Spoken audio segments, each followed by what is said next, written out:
there was a stigma on manufactured housing in certain Yeah. areas. Now that's kind of maybe changed, given the opportunity, and people are getting kind of betting out the bad actors, bring in more regulation to kind of control things. What are your Yeah. thoughts? I think it's funny. I think the stigma still very much exists, and it's a the you can go back to like post World War II to sort of really see the initiation of this market, and it kind of went from you have a home and 50 acres, and then you put a mobile home for your cousin and a mobile home for your uncle, and then before you know it, you have a little 50-unit park. That was Right. literally how mobile home parks were built. It's kind of it was this really kind of neat, interesting organic development pathway, and they took place over 30 years, and now there's been a consolidation because investors have shown up. But the development side of it has never really like I've Bridgeview's built two parks, and we're like I think the one we have in Washington was one of the only parks ever been built in like the last 25 years because you just don't have that element anymore. You don't have that person with 25 acres of land that's going to sort of build this out literally over their lifetime.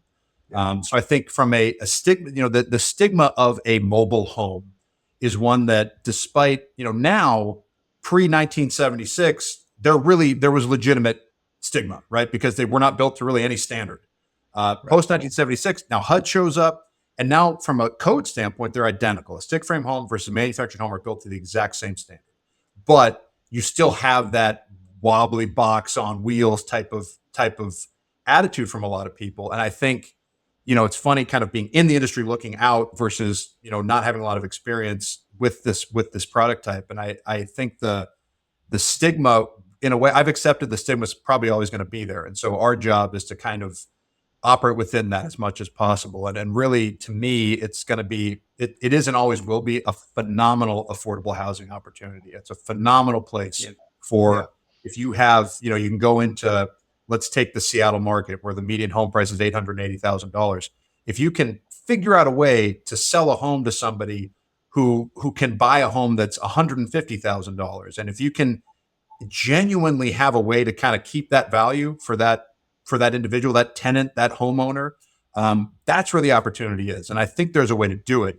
What you can't have is an institutional investor or private equity company showing up, buying the underlying land and trying to crank that, 3, 4, 5 year big, huge IRR return.